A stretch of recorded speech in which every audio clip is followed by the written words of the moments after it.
अस्सलाम वालेकुम स्टूडेंट्स, आज हम एक्सरसाइज 2.3 स्टार्ट करेंगे। पहला क्वेश्चन देखते हैं। Write down the index and radicand for each of the following expressions. इन तीनों क्वेश्चंस में से हमने रेडिकेंट और इंडेक्स को अलग अलग लिखना है। पहला पार्ट है √11/y। किसी भी जो अंडर रूट के अंदर वैल्यू होती है उसको हम कैसे लिखते हैं? 11/y। और इस अंडर रूट की वैल्यू को हम क्या लिखते हैं? 1/2। तो ये जो 1/2 है ये हमारे पास इंडेक्स हो गया। इंडेक्स 2 आ जाएगा। और जो इसका रेडिकेंट है, जो अंडर रूट के अंदर वैल्यू प्रेजेंट है, इसको हम रेडिकेंट कहते हैं। तो ये आ जाएगी 11/y। सेकेंड पार्ट में 13/3x दिया हुआ है। अगर हम इसको इस तरह फॉर्म में लिखते हैं 13/3x। ऊपर वाले क्वेश्चन में तो यहाँ कोई वैल्यू नहीं दी हुई थी, तो हमें पता होता है कि जो अंडर रूट की वैल्यू होती है वो 1/2 होती है।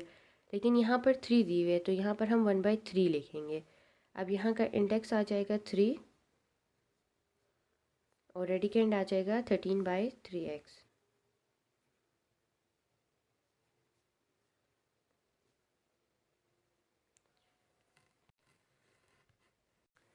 थर्ड पार्ट में यहाँ पर 5 वैल्यू दी हुई है, तो इसको पहले हम इस तरह फॉर्म में लिखते हैं AB। यहाँ पर इसका होल स्क्वायर भी है। अगर हम 5 को लिखेंगे तो वो हो जाएगा 1/5, और 1/5 लिखेंगे और इसका होल स्क्वायर पहले लेंगे और फिर अलग से 1/5 लिखेंगे।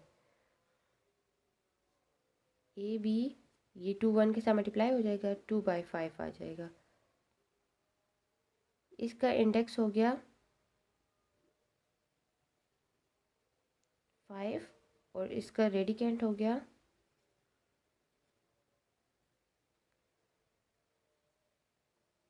AB²। क्वेश्चन नंबर 2 है transform the following radical forms into exponential form, do not simplify. यहाँ पर रेडिकल फॉर्म दिए हुए हैं, इसको एक्सपोनेंशियल फॉर्म में लिखना है और इनको सिंप्लीफाई नहीं करना। फर्स्ट पार्ट है √36, तो इसको हमने एक्सपोनेंट की फॉर्म में लिखना है। जिस तरह पीछे हमने इसको एक्सपोनेंट की फॉर्म में लिखा था ना, उसी तरह 36 आ जाएगा। और ये अंडर रूट की वैल्यू क्या होती है? 1/2। तो ये इसकी एक्सपोनेंशियल फॉर्म हो गई। सेकेंड पार्ट में 1000 है, 1000 को हम लिख देंगे और अंडर रूट की वैल्यू आ जाएगी 1/2। यहाँ पर 8 लिख लेंगे। यहाँ पर अंडर रूट के बाहर वैल्यू दी हुई है 3, तो इसकी वैल्यू आ जाएगी 1/3। फोर्थ पार्ट में क्यों लिखेंगे और क्यों की वैल्यू यहाँ पर दी हुई है n, तो 1/n। अब इस क्वेश्चन में 5 - 6a² होल क्यूब। अब इस अंडर रूट की वैल्यू क्या है? 1/2, तो हम इसको अलग से लिखेंगे 1/2।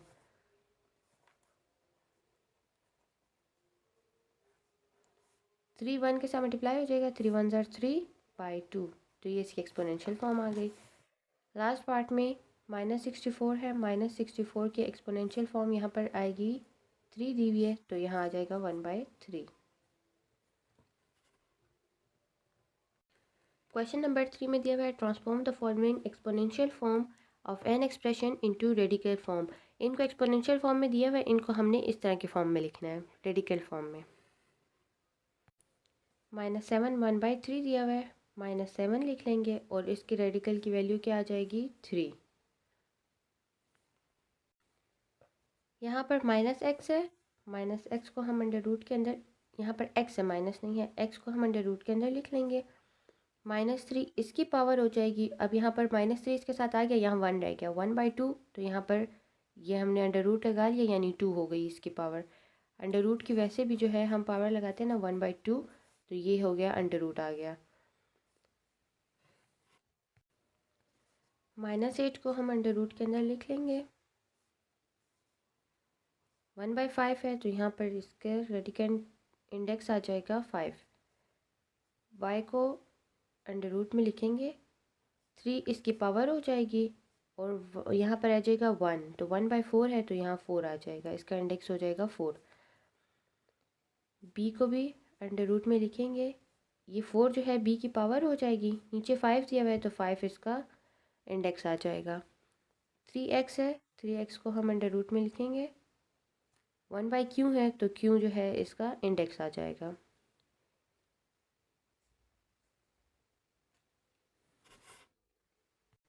क्वेश्चन नंबर 4 में रेडिकल एक्सप्रेशंस दी हुई हैं, इनको हमने सिंप्लीफाई करना है। फर्स्ट पार्ट है 125, 125 को हम एलसीएम लेते हैं, 5 2 ज़ा 10 और 5 5 ज़ा 25, 5 5 ज़ा 25, 5 1 ज़ा 5।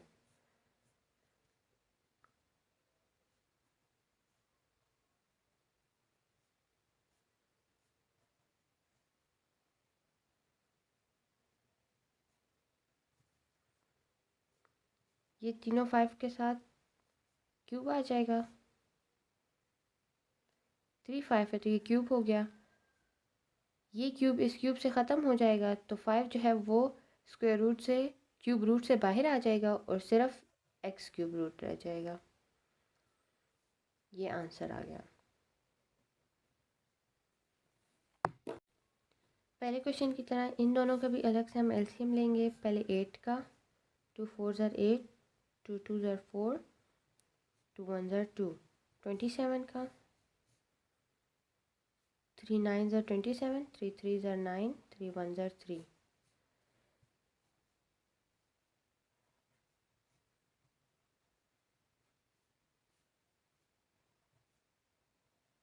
एट की जगह पर आ जाएगा 2 मल्टीप्लाई बाई 2 मल्टीप्लाई बाई 2 और 27 की जगह आ जाएगा 3 मल्टीप्लाई बाई 3 मल्टीप्लाई बाई 3। यहाँ पर ये 3 टाइम्स 2 है तो हम इसको लिख सकते हैं 2 क्यूब, और 3 टाइम्स 3 है तो इसको हम लिख सकते हैं 3 क्यूब। ये क्यूब इस क्यूब के साथ ख़त्म हो जाएंगे तो यहाँ पर आ जाएगा 2/3।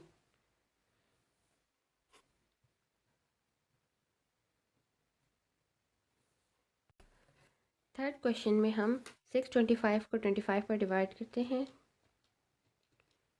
तो आ जाता है 25। पहले हम क्वेश्चन को दोबारा लिख लेते हैं।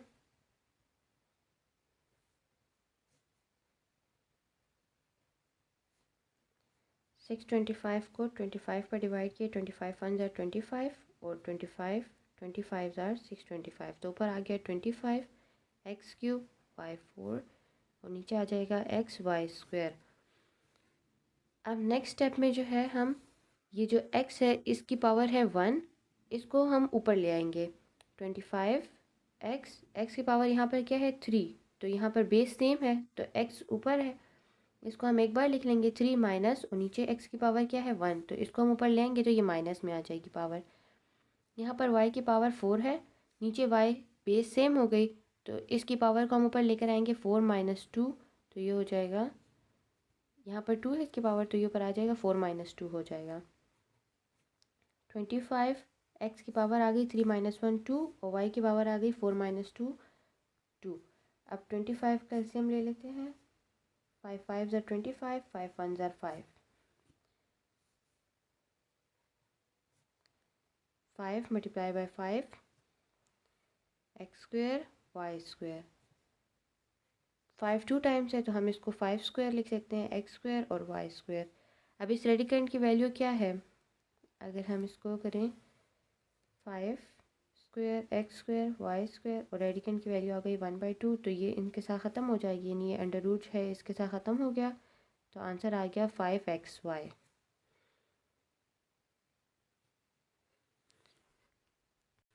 नेक्स्ट पार्ट में दिया हुआ है अंडर रूट 3y माइनस 5 और इसके ऊपर स्क्वायर भी है। ये 3y माइनस 5 स्क्वायर, ये स्क्वायर इस अंडर रूट से ख़त्म हो जाएगा क्योंकि अंडर रूट की वैल्यू क्या है 1/2, तो 2 2 से ख़त्म हो गया तो आंसर आ गया 3y माइनस 5। क्वेश्चन नंबर 5 में हम 18 का एलसीएम ले लेंगे और ये 6 जो है इसके साथ मल्टीप्लाई हो रहा है, ये इसका इंडेक्स नहीं है। 2 9 ज़ार 18, 3 3 ज़ार 9, 3 1 ज़ार 3।